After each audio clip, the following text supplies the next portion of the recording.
All right, so let's start with the big story that we are tracking on WION this hour, where the Ethiopian Prime Minister Abiy Ahmed's year-long war against the rebels in the northern Tigray province has now threatened to pull the entire country into a never-ending civil war. Enough, China has become one of the few actors in this ongoing crisis to openly back Abiy Ahmed's government in their fight against the Tigray forces. Now, during his latest state visit to the war-torn nation, the Chinese Foreign Minister Wang Yi has pledged Chinese support to Ethiopian government, saying that Ethiopia is actually capable of handling the Tigray conflict.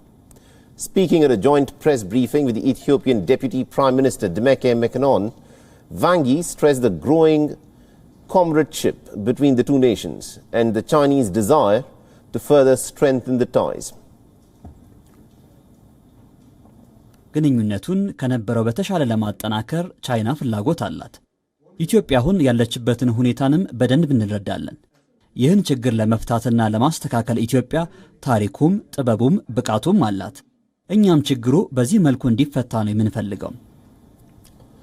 Meanwhile, a press statement issued following his meeting with the Ethiopian officials has said that China is very closely following the situation in Ethiopia.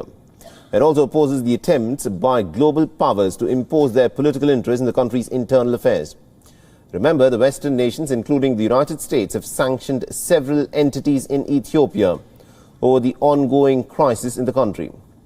The visit by the Chinese foreign minister comes as relations between Ethiopia and the United States have hit an all-time low.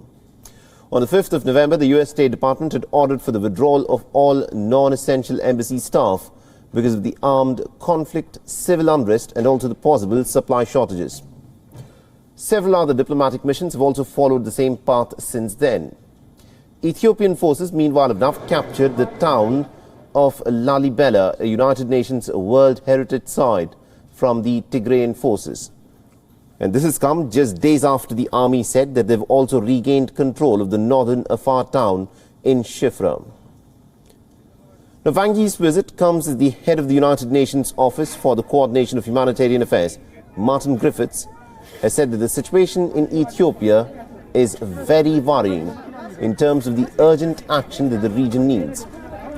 Now, Griffiths also warned that Ethiopia risks descending into sectarian violence and could potentially experience a very chaotic Kabul-style exodus if the year-long conflict spreads to the capital city of Addis Ababa.